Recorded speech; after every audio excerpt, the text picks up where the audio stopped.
Ayan. Hello guys! Hello po! Kumusta po yung lahat? So welcome po sa ating video. My name is Coach Jensung Kalang, isa sa mga OFW na ginagawa part-time yung negosyo. So, I hope nasa mabuting kalagayan po kayong lahat. So welcome po sa ating video guys. Maraming salamat sa lahat ng mga nag-like, nag-share at nag-subscribe sa YouTube channel natin. So alam naman po natin na um, hindi po tayo laging active. Pero basta sa abot ng aking makakaya po is gawan ko po siya ng paraan. So by the way, ang topic po natin ngayon is about po sa mga diskarte. So sa mga kaalaman kung paano tayo, ano yung mga dapat nating pipiliin para kumita. Ayan, so maraming mga nagtatanong sa akin ito at maraming mga nagme-message sa akin. So, ang karamihan kasi ng mindset ng ibang tao, hindi po lahat, pero karamihan ha. Ito din po yung mindset ko dati. Dati yun. Ayan. Pag nag-aasawa tayo, ito yung solusyon para kumita tayo at nabibili natin yung gusto natin. Pero para sa akin, ngayon, ito yung masasabi ko sa inyo, yung, ah, hindi po yun yung hindi po yan yung isa sa pinaka magandang gawin. Ayan.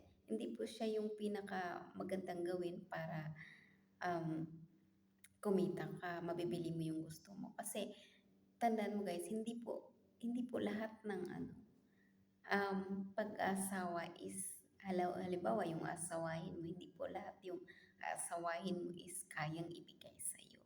So maraming nagsasabi sa akin, ano yung pipiliin ko? So gusto ko mabuhay yung pamilya ko, gusto ko makuha yung gusto ko, goal ko sa buhay. Gusto ko masuportahan yung pamilya ko. So gusto ko mag-asawa ng mayaman, yung di baling matanda, basta mayaman. Ayan. So maraming ganun, no?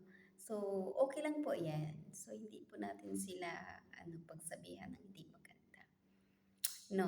Pero ang advice ko dyan, kung yun yung mindset mo, mag-asawa ka para maibigay sa'yo, makukuha mo yung gusto mo, mabibili mo yung gusto mo, maibigay mo sa pamilya yung gusto mo, pero gusto mo mag-asawa. So, okay lang po yan.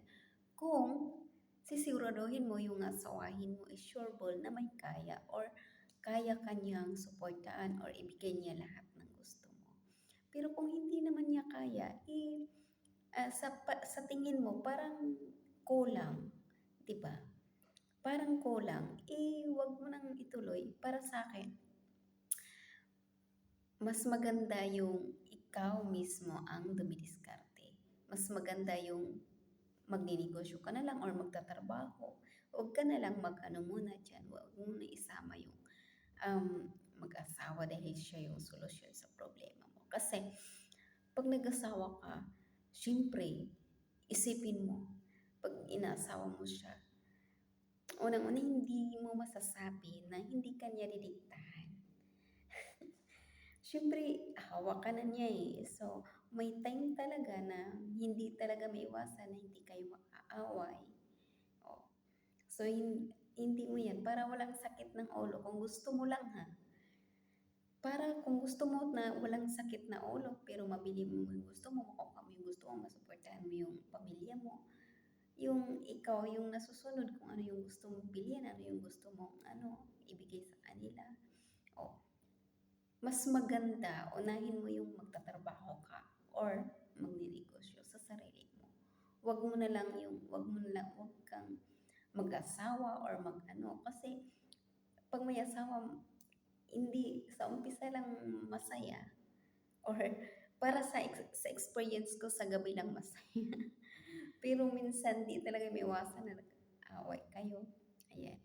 So, kung ganun yung mindset mo, gusto mong mag-asawa yung solusyon, piliin mo yung tamang lalaki.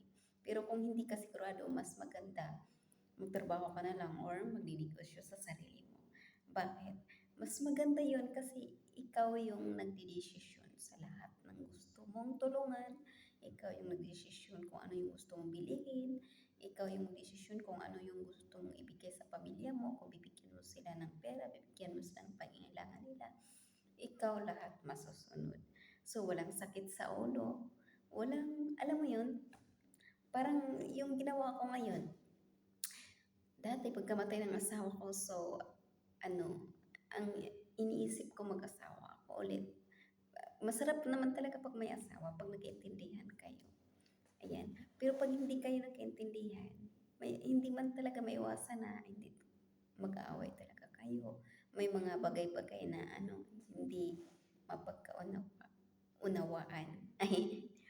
So, yun. Ngayon, napaisip ako, mas maganda na ganito kasi kung ano yung gusto ko, nabibili ko, naibigay ko, yung wala, fresh talaga. 'Di ba? Yan, I hope may natutunan ka. So, okay lang yan na nasa sa'yo pa rin yung desisyon kung ano yung gusto mo. Pero kung gusto mong tahimik, masaya, ikaw yung nasusunod palagi, ayan, alam mo na, mas maganda magtrabaho ka or magninegosyo ka na ikaw. Yung wag ka munang hanap na asawa dahil sila yung solusyon, wag mong isipin ang gano'n. Kasi hindi po lahat na lalaki na puwedeng susuporta sa'yo o tutulong sa'yo. Puwedeng gano'n kung sisiguraduhin mo, uulitin ko sisiguraduhin mo. Pero kung hindi natin masasabi, hindi mo kasi masasabi 'pag ano, kasi minsan sa umpisa gano'n, mabait. Pero 'pag medyo matagal na, medyo nagsawa na, ayan, bugbog ka na. Hindi naman lahat, pero yung iba nakita ko may mga kaibigan ako na hanggang ngayon sila pa din kahit medyo may edad na. Kaya nga lang sabi ko, pipiliin mo. Pero kung gusto mo tahimik na masaya na ikaw yung masusunod, kung ano yung gusto mo, magagawa mo, ayan, mas maganda trabaho ka muna. Trabaho ka muna or magnegosyo para sa sarili mo, para sa pamilya mo. Walang masama na maging single mom, ang importante. Mabuhay natin sila ng matiwasay. Ayan, I hope may natutunan. God bless po.